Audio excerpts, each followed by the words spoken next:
जय श्री राम। परम श्रद्धेय स्वामी जी के चरणों में कोटि कोटि नमन। परम श्रद्धेय श्री गुसाई जी के चरणों में कोटि कोटि नमन। अनंत कोटि ब्रह्मांड नायक परात्पर सर्वेश्वर प्रभु श्री रामचंद्र जी के चरणों में कोटि कोटि नमन। सभी प्रेमी भक्तों को मेरा बहुत बहुत प्यार, बहुत बहुत आशीर्वाद। श्री राम जय जय राम। श्री राम जय जय राम।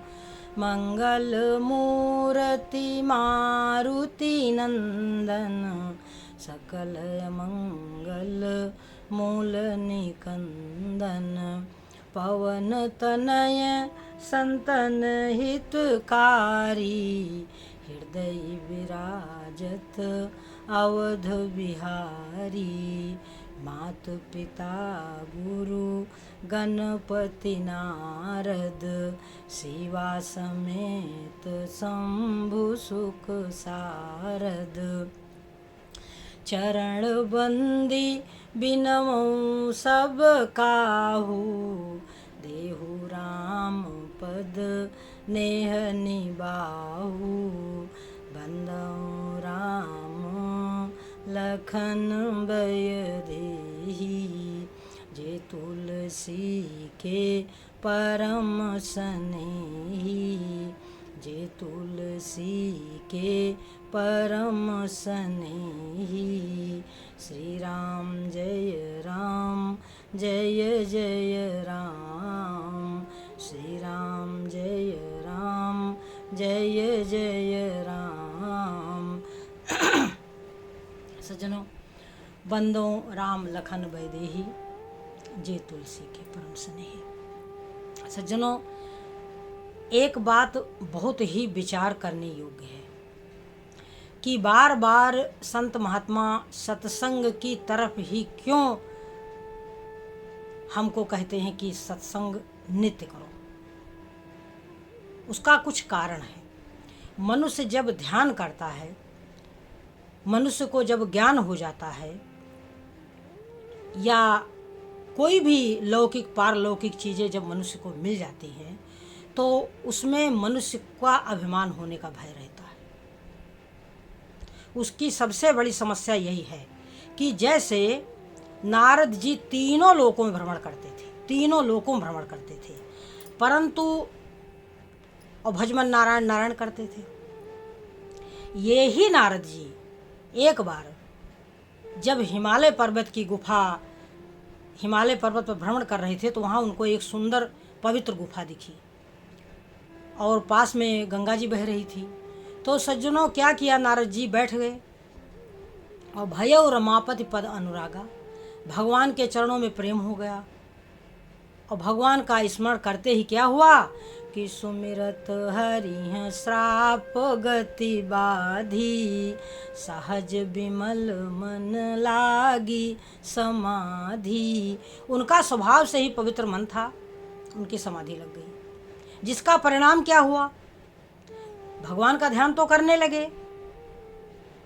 अब उनको श्राप भी था कि तुम 2 घड़ी कहीं रुक नहीं सकोगे, क्योंकि दक्ष प्रजापति ने उनको श्राप दे रखा था, क्योंकि दक्ष प्रजापति के पुत्रों को इन्होंने बैरागी बना दिया था, मुक्ति का मार्ग दिखा दिया था। तो जब भगवान का ये ध्यान करने लगे, तो इनकी सुमिरत हरि श्राप गति बाधी, श्राप की गति जो है अवरुद्ध हो गई। स्वभाव से इनका मन पवित्र था, सहज विमल मन लागी समाधि। अब वहाँ पर श्री गुसाई जी कहते हैं कि सीम की चाप सकई को उतासु, उसको कौन छू सकता है। सीम की चाप सकई को उतासु, बड़ रखवार रमापत जासु। भगवान राम जिसके रखवाले हैं।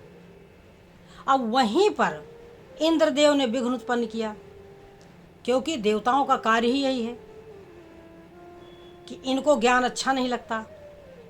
अब नारद जी तो स्वाभाविक रूप से भगवान का ध्यान कर रहे थे, परंतु इंद्र को क्या सूझी, कामदेव को भेज दिया। कामदेव ने जाकर के सारा अपना खेल रचा, वो सब कोई प्रभाव हुआ नहीं नारद जी के ऊपर। बाद में जाकर के कामदेव ने नारद जी के चरण पकड़ लिए, नारद जी को क्रोध भी नहीं आया। तो सज्जनों, कहने का बस यहीं से अभिमान का अंकुर फूट गया। अब यहाँ पर नारद जी चूक गए। उन्हें भूल गए कि भगवान के ध्यान के कारण ये सब हुआ है, कि ना मेरे ऊपर क्रोध ने काम ने कोई प्रभाव हुआ काम का, और ना ही हमको क्रोध आया।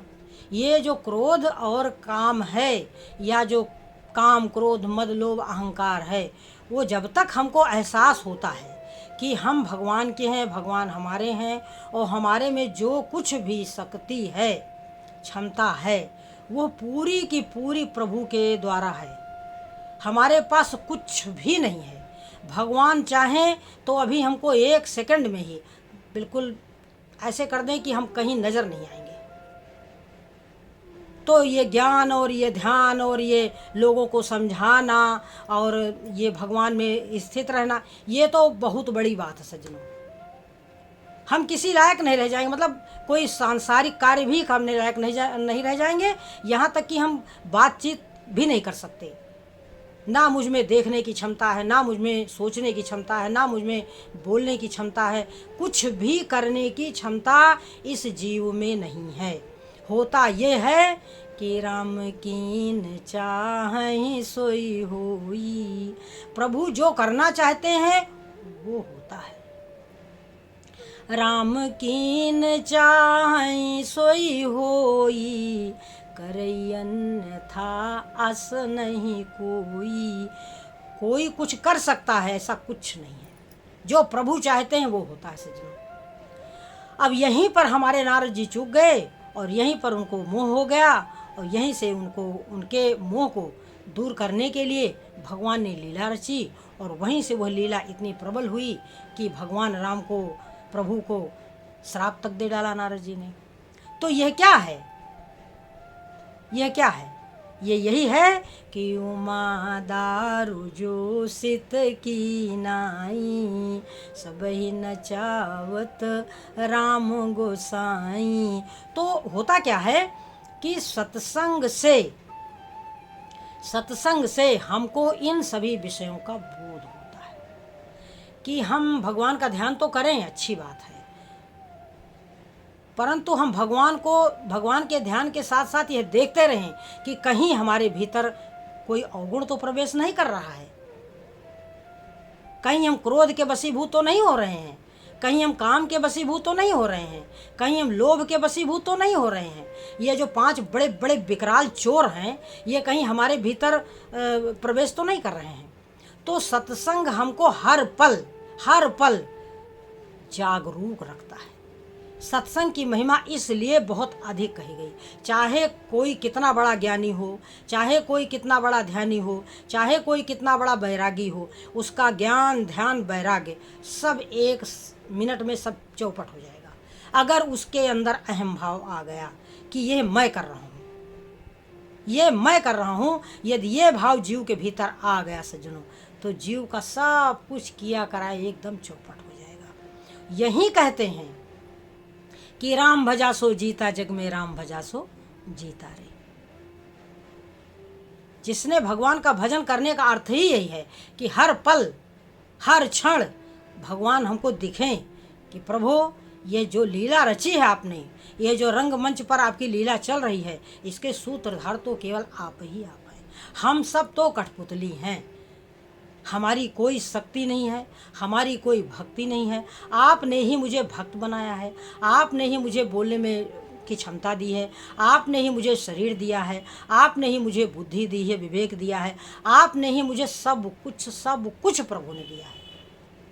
तो ये जो सत्संग है यही हमको इस चीज़ में जगाए रखता है। सत्संग कभी हमको सोने नहीं देता, अन्यथा ये सारा का जो संसार है, सारा संसार है मोह निशा सब सोवनिहारा, देखिए सपन अनेको प्रकारा।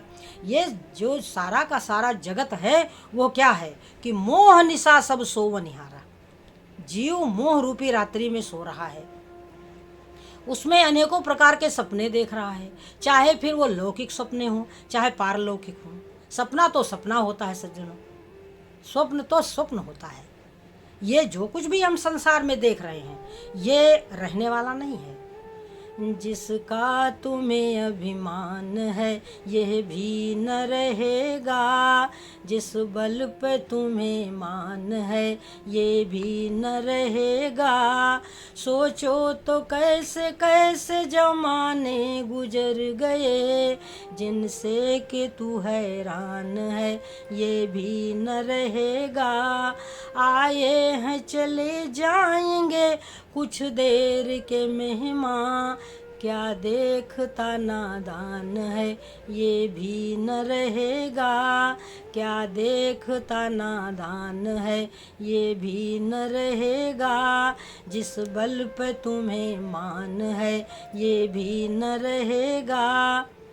तो ये कुछ भी इस संसार में रहने वाला नहीं है, और इन सभी बातों को बताने वाला हमारा संत समाज है।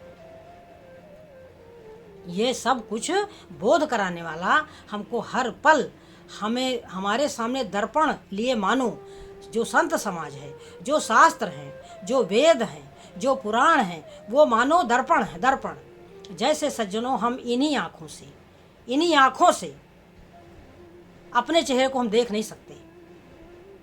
हम दूसरे का चेहरा तो देख सकते हैं परंतु अपना नहीं देख सकते। उसके लिए हमें क्या करना होगा? दर्पण।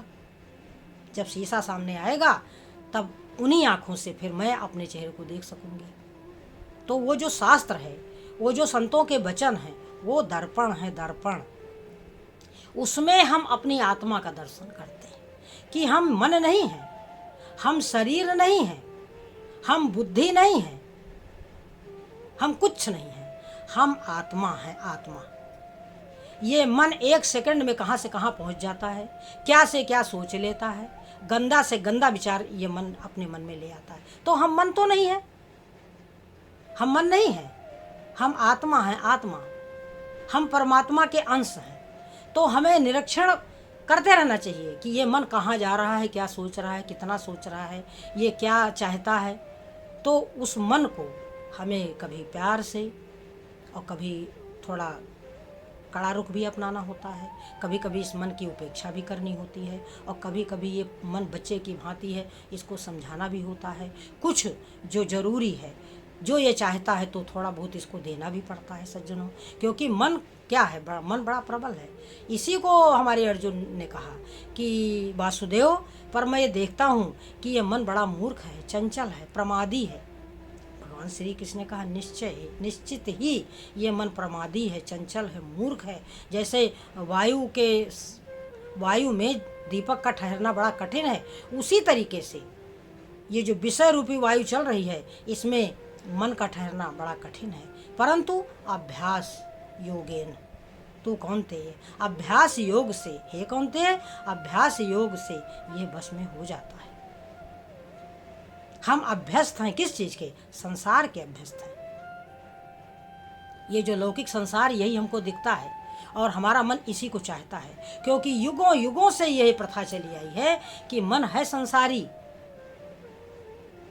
मन संसारी है, वो संसार की तरफ भागेगा, निश्चित ही भागे। जैसे बच्चा होता है, वो अगर पढ़ लिख करके, अगर विद्या अध्ययन करके बहुत ऊंचे जा सकता है, परंतु नहीं, वो विद्या अध्ययन के लिए माता पिता बार बार उसको प्रेरित करते हैं कि बच्चा पढ़ो, भैया पढ़ो, बच्चा पढ़ो, भैया पढ़ो, तुम पढ़ाई करो, नहीं तो तुम खेलो नहीं, बहुत मत खेलो, थोड़ी देर खेल लो, परंतु पूरा दिन मत खेलो, तुम पढ़ाई करो। तो माता पिता जैसे बच्चे को समझाते हैं, ठीक इसी तरीके से संत महात्मा हमको समझाते हैं, शास्त्र हमको समझाते हैं कि देखो, अपना समय मत व्यर्थ करो।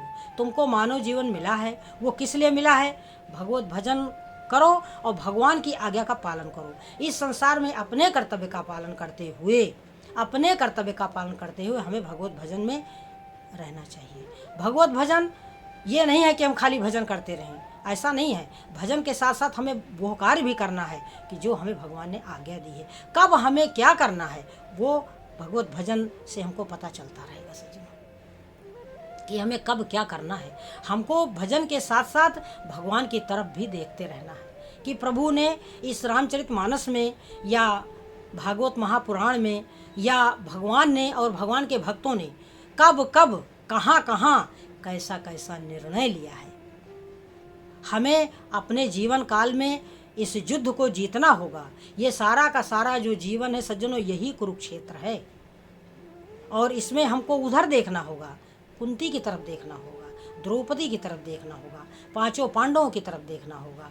हमको श्री गोसाई जी ने जिन महात्माओं के साथ वार्तालाप हुए हैं, शंकर भगवान का, प्रभु श्री रामचंद्र जी का, लक्ष्मण राम का, सुमित्रा लक्ष्मण का, दुख के समय, संकट के समय क्या निर्णय लिया था सुमित्रा जी ने, क्या निर्णय लिया था कौशल्या जी ने, क्या निर्णय लिया था प्रभु श्री रामचंद्र जी ने। अरे मेरे नारायण ये भी तो कह सकते थे कि भरत ही क्यों राजा बनेंगे, अरे राज्य का बंटवारा कर दो, आधा राज्य भरत का आधा हमारा, मैं बन क्यों जाऊं, मैं बन क्यों जाऊं और भरत क्यों राजा बने।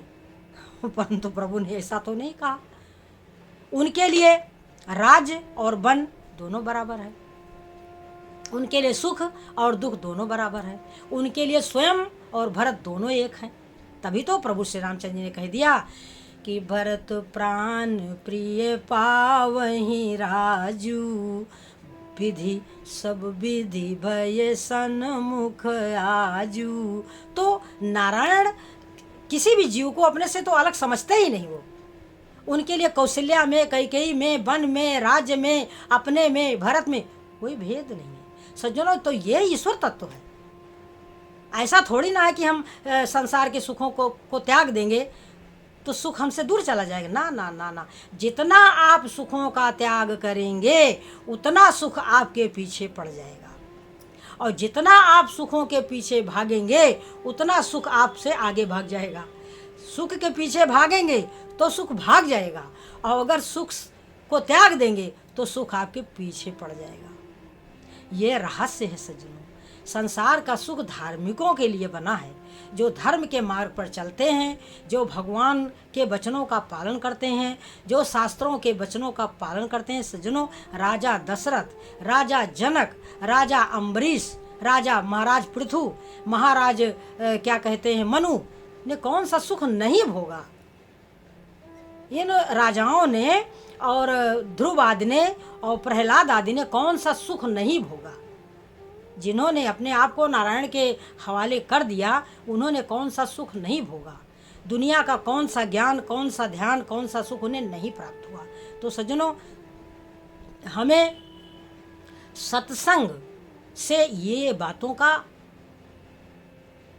ज्ञान मिलता है। तो हमें उसी ज्ञान के आधार पर, उसी प्रेम के आधार पर, उन्हीं वचनों के आधार पर अपने जीवन को बनाना चाहिए। इसलिए सत्संग का बहुत बहुत बहुत महत्व है। हमें सत्संग ये सिखाता है कि हमें निज धर्म पर चलना बताती रोज रामायण। रामचरितमानस नित्य हमको बताता है कि हमें निज धर्म पर चलना बताती रोज रामायण। सदा शुभ आचरण करना सिखाती रोज रामायण। तो सदा शुभ आचरण करना सिखाती रोज रामायण, और हमें निज धर्म पर चलना बताती रोज रामायण। तो सज्जनों, हम ज्ञानी हैं इसका अभिमान न करें, हम ध्यानी हैं इसका भी अभिमान न करें, हम धनवान हैं इसका भी अभिमान न करें। कुछ भी दुनिया में हमारा अपना नहीं है, जो है सो मेरे स्वामी नारायण प्रभु श्री रामचंद्र जी का है, और हम उनके दास हैं। तो प्रभु हमारे ऊपर ऐसी कृपा करें कि हम उनको भूलें नहीं, उनका स्मरण रखें, प्रभु का ध्यान रखें और प्रभु के वचनों का ध्यान रखें। क्यों? आज्ञा सम न सुसाहिब सेवा, आज्ञा सम न सुसाहिब सेवा। तो सज्जनों, इन्हीं शब्दों के साथ हम अपनी वाणी को विराम देंगे, इस आशा के साथ कि हम मानव जीवन पाया है तो हम भगवान का भजन करेंगे। जय श्री राम।